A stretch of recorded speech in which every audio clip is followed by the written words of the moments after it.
Hey everybody, it's Wednesday. I'm so excited to see you. Um, Yay. So I think everything is going good. We're going to see. Yeah. So we do have like a 5 second delay between the streaming software and it hitting YouTube. So about 5 seconds. Still say hello. I've got it set so I can see in the chat. So please, you guys say hello. Um, Tonight is Wednesday. Of course it is, because we're together. What other night would we be together? I know we do have a couple of our regulars who are not with us. Hi, Sister Bear. I love you.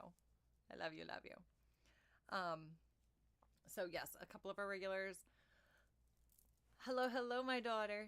Are not going to be with us on Wednesdays anymore. They've got something else going on. But I know they'll watch later. So, guys, hello. I hope you had a big crowd tonight, and yeah, we'll see you guys soon. Um, so, ooh, somebody just put a love. Yay. Yeah, I know I say this every week. So beyond the regular YouTube, like, share, subscribe, all that good stuff. Thank you. Um, I'm really grateful for you guys. It is so fun to do this every week, and I hope you guys are getting something out of it. Oh, yay! Okay, so if you guys are watching in the chat, my sister's here, my daughter is here, my folks are here. Um, so it's a family reunion like last week. And yeah, it makes me happy every week. And I'm sorry, you guys, but there is a hair stuck to my lipstick. Okay, I think we got it. Sorry about that. Um, but yeah, I am just having a great time. I'm still riding a little bit of a high. If you guys follow me on Facebook too, you will have seen lots of pictures from a movie premiere over the weekend. Um, I think I was in all of 7 minutes, but it was a great 7 minutes. And, um, my name was up on the big screen, and it's a big deal. It was a big deal. And my sister and my niece were here, and so to get to share those kind of nights with people that you love and that you know support you, um, it was just something really special. So, I'm going to take a breath and stop crying about that, big crybaby.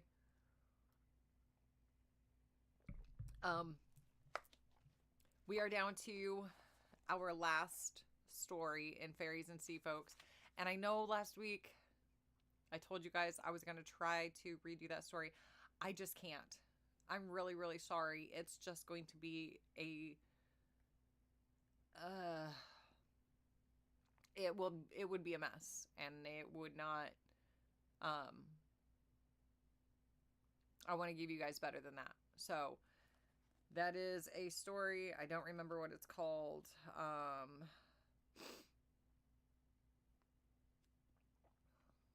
Yeah, I don't remember, but it was not going to be good. So, um, yeah, we're not going to do that one. But then next week we will be moving on to um, supernatural forces, and um, you guys, I'm loving the chat. I'm sorry, I got distracted for a second. So yes, we start supernatural forces next week, and we're gonna do 3 stories because the first 2, again, like 1 page and a half. So we're gonna do 3 next week, but I'm really excited because we start with witches, and so yay. We're gonna start spooky season with witches, as we should. So yes. So tonight's story, I did reach out to Alan, our dialect coach, and he is suggesting that we are pronouncing this the Lady of Gollerus. So I'm going to try to stick with that pronunciation the whole way through. Gollerus. I read it as Gollerus earlier, so that may stick in my head, and I apologize if it's not right. I apologize to any Irish person who has stumbled upon our readings out of this book. I am sorry. I will try to do better if we do another book of Irish fairy tales. But yes, so take a breath, take a drink, take a moment.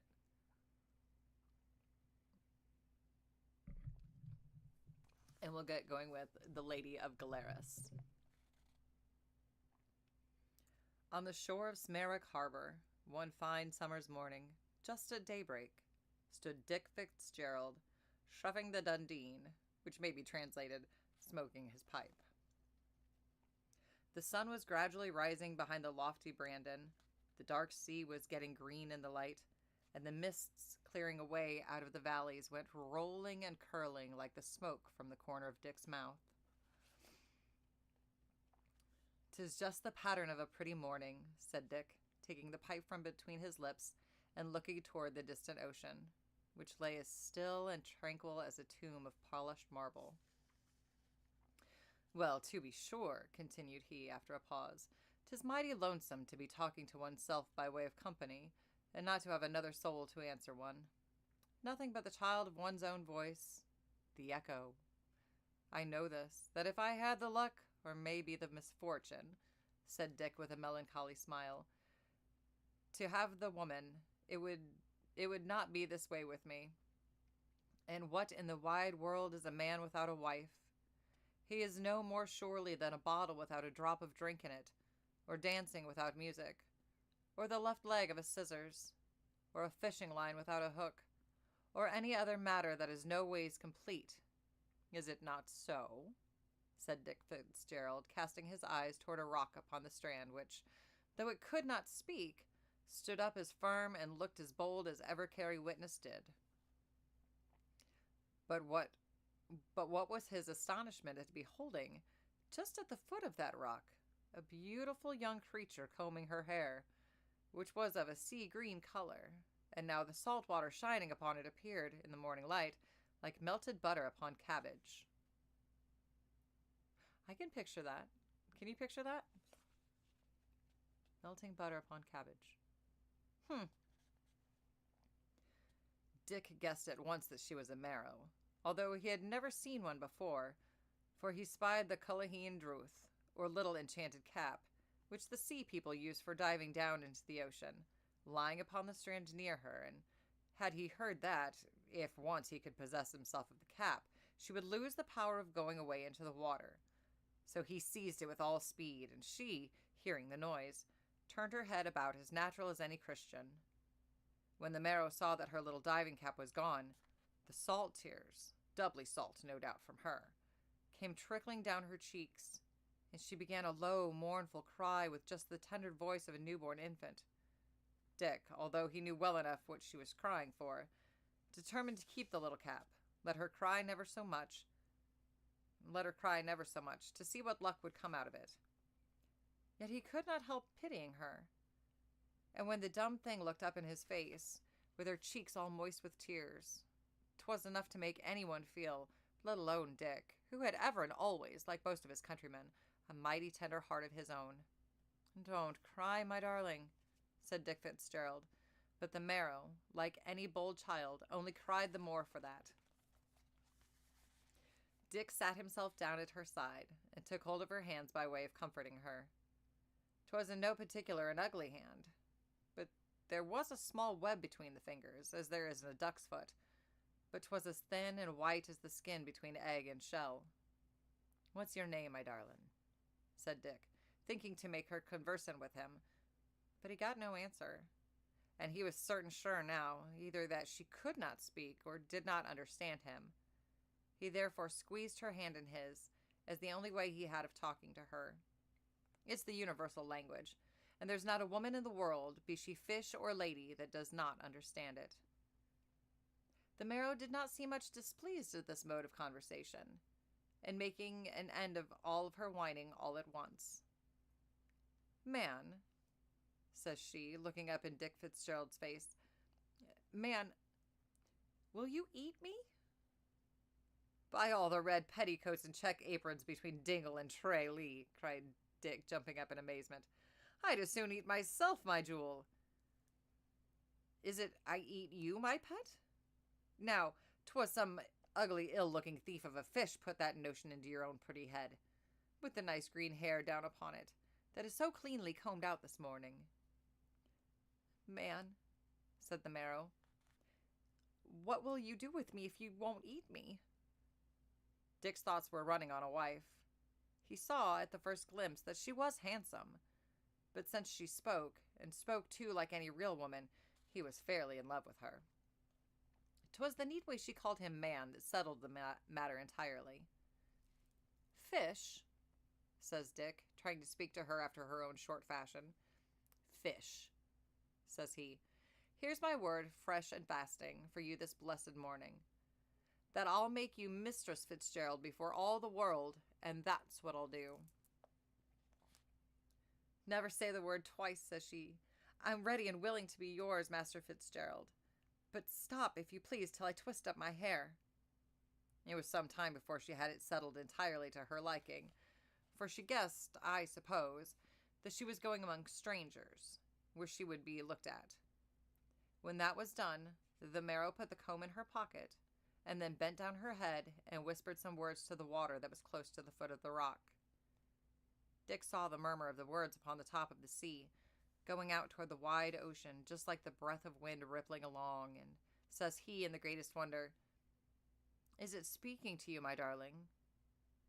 Is it speaking you are, my darling, to the salt water? It's nothing else, says she, quite carelessly. I'm just sending word home to my father not to be awaiting breakfast for me, just to keep him from being uneasy in his mind. And who is your father, my duck? Said Dick. What? Said the Marrow. Did you never hear of my daughter? He's the king of the waves, to be sure. And yourself, then, is a real king's daughter? Said Dick, opening his two eyes to take a full and true survey of his wife that was to be. Oh, I'm nothing else but a made man with you, and a king, your father. To be sure, he has all the money that's down at the bottom of the sea. Money? Said the Marrow. What's money? 'Tis no bad thing to have when one wants it, replied Dick. And maybe now the fishes have the understanding to bring up whatever you bid them? Oh, yes, said the Marrow. They bring me whatever I want.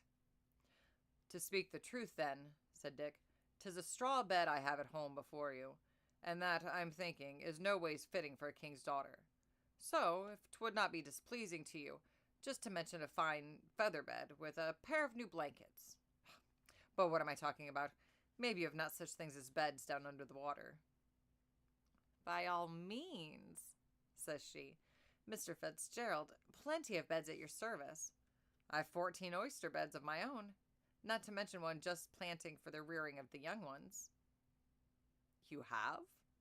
Says Dick, scratching his head and looking a little puzzled.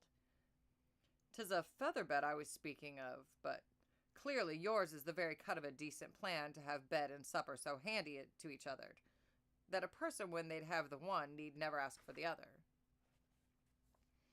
However, bed or no bed, money or no money, Dick Fitzgerald determined to marry the Marrow, and the Marrow had given her consent. Excuse me. Away they went, therefore, across the strand, from Gollerus to Ballinrunnig, where Father Fitzgibbon happened to be that morning. There are 2 words to this bargain, Dick Fitzgerald, said his reverence, looking mighty glum. And is it a fishy woman you'd marry? The Lord preserve us. Send the scaly creature home to her own people. That's my advice to you, wherever she came from. Dick had the fishing cap in his hand, and was about to give it back to the Marrow, who looked covetously at it. But he thought for a moment, and then says he, Please, your reverence, she's a king's daughter. She was the daughter of 50 kings, said Father Fitzgibbon. I'll tell you, you can't marry her, she being a fish. Please, your reverence, said Dick again in an undertone. She's as mild and as beautiful as the moon. If she was as mild and as beautiful as the sun, moon, and stars all put together, I'll tell you, Dick Fitzgerald, said the prince, stamping his right foot.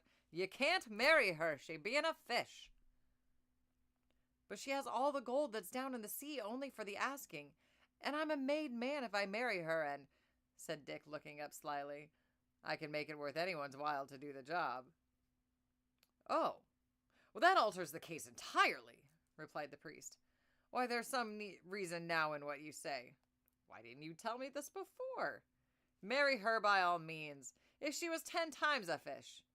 Money, you know, is not to be refused in these bad times, and I may as well have the handsel of it as another. That maybe would not take half the pains in counseling you that I have done." So, Father Fitzgibbon married Dick Fitzgerald to the Marrow, and like any loving couple, they returned to Gollerus well pleased with each other. Everything prospered with Dick. He was at the sunny side of the world. The Marrow made the best of wives, and they lived together in the greatest contentment.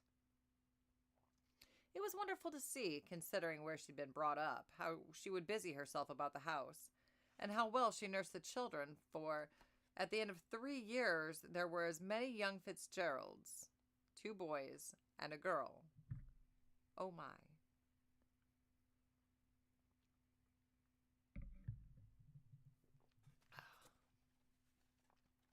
In short, Dick was a happy man, and so he might have been to the end of his days if he had only had the sense to take care of what he'd got. Many another man, however, beside Dick, has not had wit enough to do that. One day, when Dick was obliged to go to Tralee, he left the wife minding the children at home after him, and thinking she had plenty to do without disturbing his fishing tackle.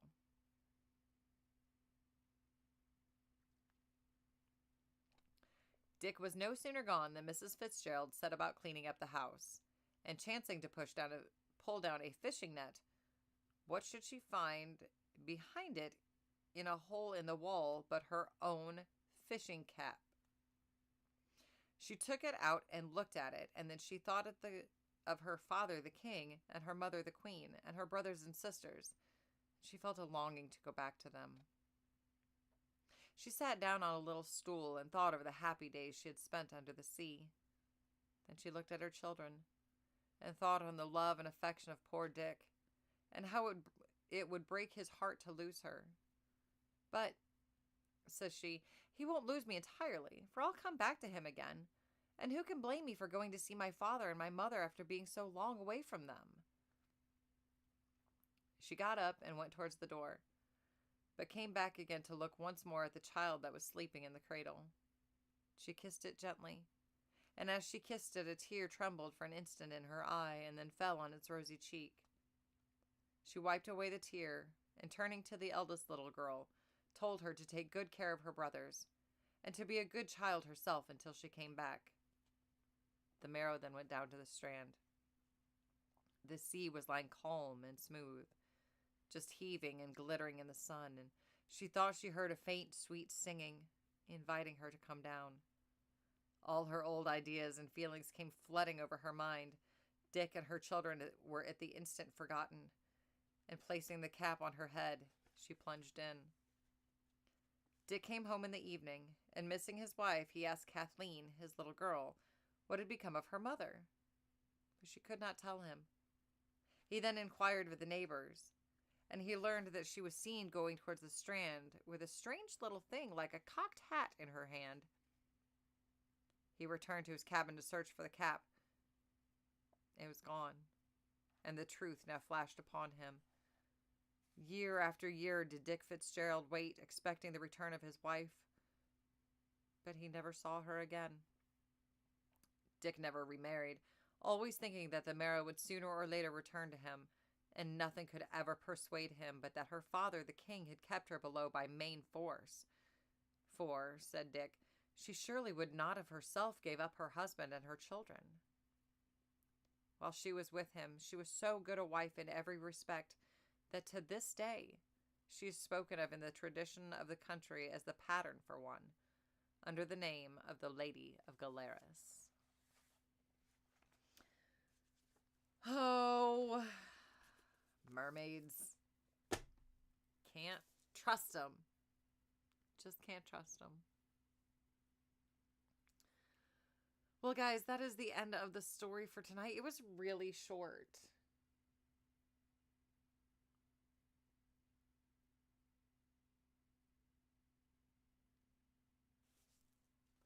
You want to go ahead? Ah, no, we shouldn't. We should be good. We should be good. But was there one earlier in this book that we skipped? I think so.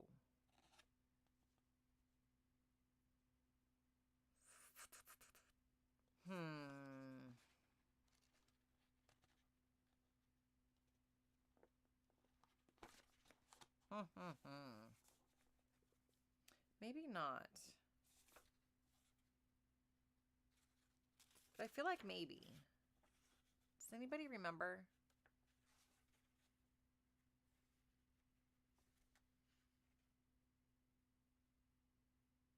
No. Wait.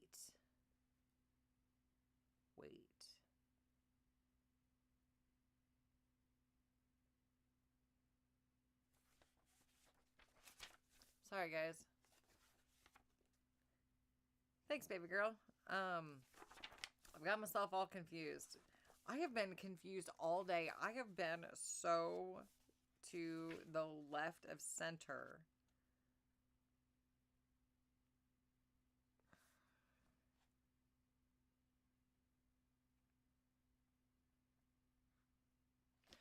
We did not read this story.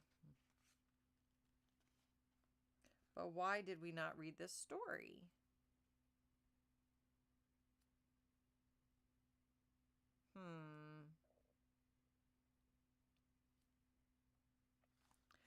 I think we skipped a whole section. I know we read The Knighting of Cuchulainn. I know that we did. So I'm going to go back and check some of our videos. But I do not remember a story called The Lad with the Goat Skin. And I think we would remember that one. So we might have like skipped. We did. We did skip this section because I wanted to do fairies. Okay. So this one might be a little long for tonight.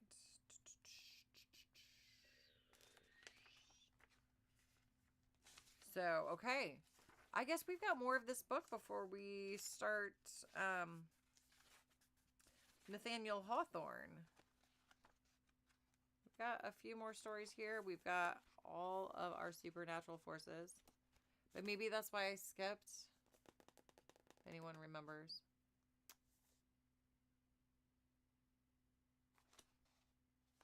So, yes.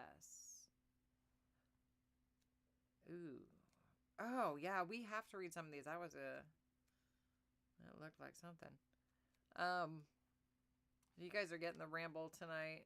I wish I could apologize, but I can't stop it at this point because you're right there.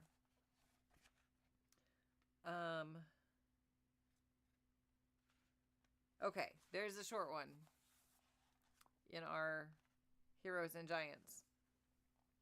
So, why not? You guys are here. I'm here.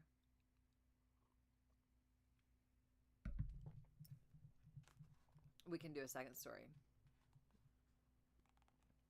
I am going to call this The Birth of Oisin because I'm not sure if that is how it's pronounced, but it's spelled O-I-S-I-N. So I'm going to pronounce it Oisin. Alan, I will take your recommendations later. So, stay buckled up. Let's go. One day, as Finnis and his companions and dogs were returning from the chase to their dun on the hill of Allen, a beautiful fawn started up on their path, and the chase swept after her.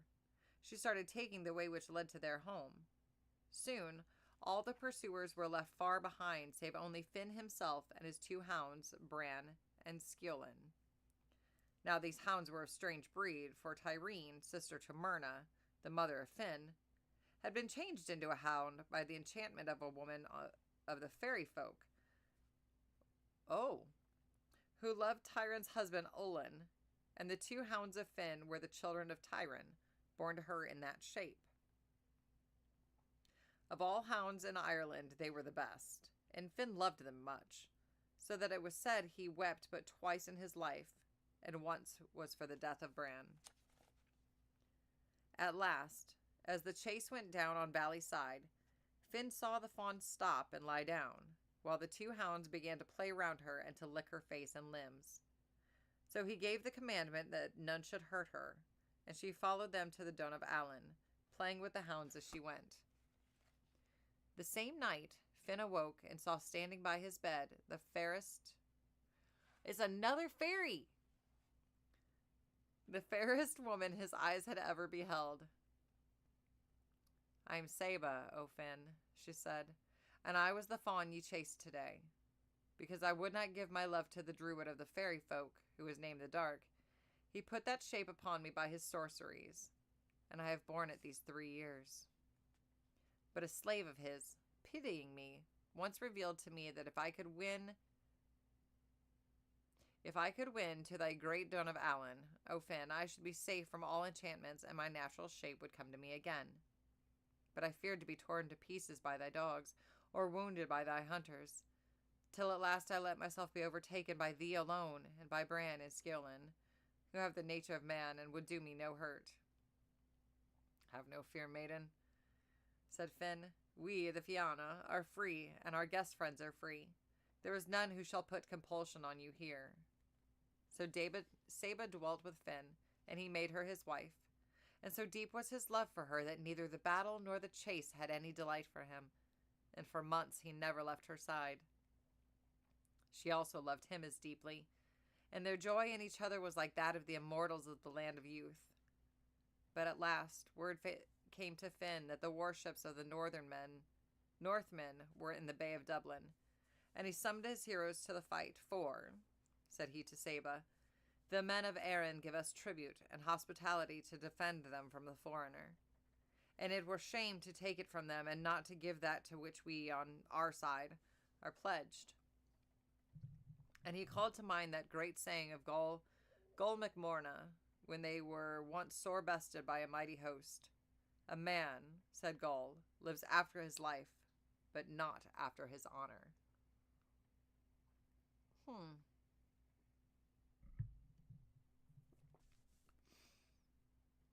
7 days was Finn absent, and he drove the Northmen from the shores of Erin. But on the 8th day he returned, and when he entered his dun, he saw trouble in the eyes of his men, and of their fair women folk, and Saba was not on the rampart expecting his return. So he bade them tell him what had chanced, and they said, "Whilst thou, our father and lord, wert afar off smiting the foreigner, and Saba looking down the pass for thy return, we saw one day, as it were the likeness of thee approaching, and Bran and Sciolin at thy heels. And we seemed also to hear the notes of the Fian hunting call blown on the wind. Then Saba hastened to the great gate, and we could not stay her, so eager was she to rush to the phantom. But when she came near, she halted, and gave a loud and bitter cry, and the shape of thee smote her with a hazel wand, and lo, there was no woman there any more, but a deer. Then those hounds chased it, and ever as it strove to reach again the gate of the dun, they turned it back. We all now seized what arms we could and ran out to drive away the enchanter, but when we reached the place, there was nothing to be seen. Only still we heard the rushing of flying feet and the baying of dogs, and one thought it came from here, and another from there, till at last the uproar died away, and all was still. What could we do, O Finn? We did. Saba is gone." Finn then struck his hand on his breast, but spoke no word, and he went to his own chamber. No man saw him for the rest of that day, nor for the day after. Then he came forth, and ordered the matters of the Fianna as of old. But for 7 years thereafter he went searching for Saba, through every remote glen and dark forest and cavern of Ireland, and he would take no hounds with him save Bran and Sciolin. But at last he renounced all hope of finding her again, and went hunting as of old. One day, as he was following the chase on Ben Gulben in Sligo, he heard the musical bay of the dogs change of a sudden to a fierce growling and yelping, as though they were in combat with some beast.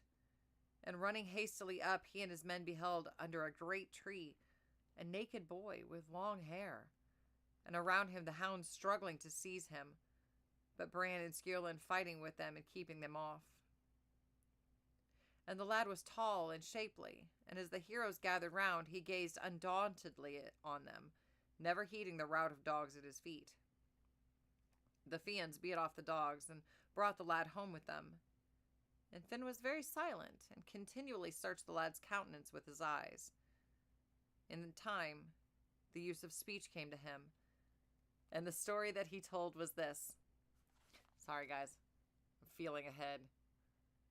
Wanted it to be a happy ending. Most of them have had happy endings.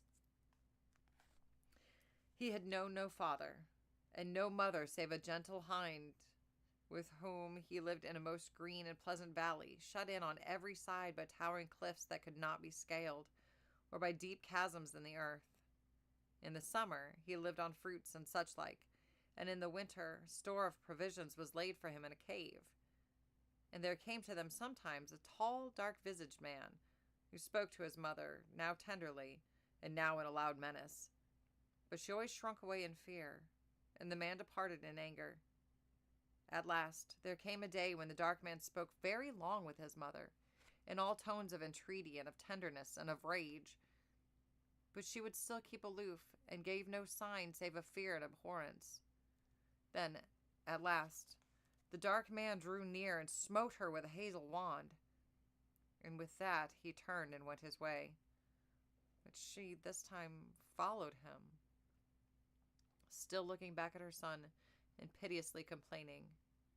And he, when he strove to follow, found himself unable to move a limb, and crying out with rage and desolation, he fell to the earth, and his senses left him. When he came to himself, he was on the mountainside, on Ben Gulben, where he remained some days searching for that green and hidden valley, which he never found again. After a while, the dogs found him, but of the hind his mother and of the dark druid, there is no man knows the end. Finn called his name Oisin, and he became a warrior of fame, but far more famous for the songs and tales that he made, so that of all things to this day that are told of Fianna of Erin, men are wont to say, "So sang the bard, Oisin, son of Finn." Dun dun dun. Dun dun dun. Okay, so we'll just tuck these little heroes and stuff. We'll keep those in mind right there. We'll start with supernatural forces next week, and we'll use those heroes to kind of tuck in at the end, just to fill out some time. So thank you again. Good job. Thanks, Dad.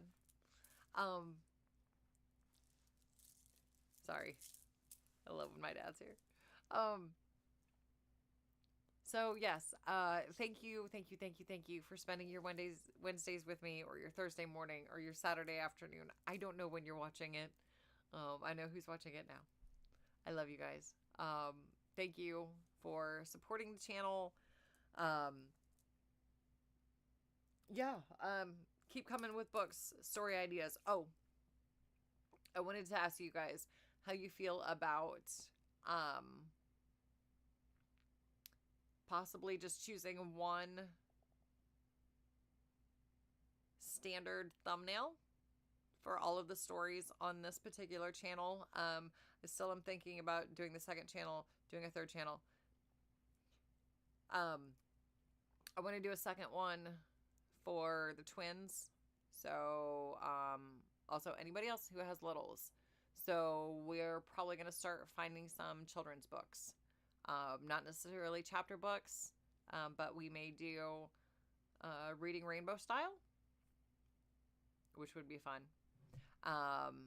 So yes, tell me what you guys think about doing just like the one standard, the Wednesday evening readings that we've got with two wolves. Um, just keeping that consistent for thumbnails for this. And then we'll pick one for the littles, and we'll pick one for our random channel that I have no idea what's coming yet. Something. But yeah, you guys, I love y'all so much. I really do. This has been a fun experiment, and I love the way it's turning out. So we got a lot of space up here tonight. I'm just now noticing. We'll have to fix that next week. But yeah, so think on that if you will, and I will see you guys soon. I'll see you next Wednesday for sure. But I'll pop on and do some lives on Facebook just to remind people to hang out with us next week. Please share. Please, please, please. It doesn't cost you anything. And I think I'm getting lost in the Facebook algorithm. So if you guys can share the events on Facebook as I invite you to them, that would be super helpful. And I would appreciate it. And thank you, thank you, thank you. Love you, love you.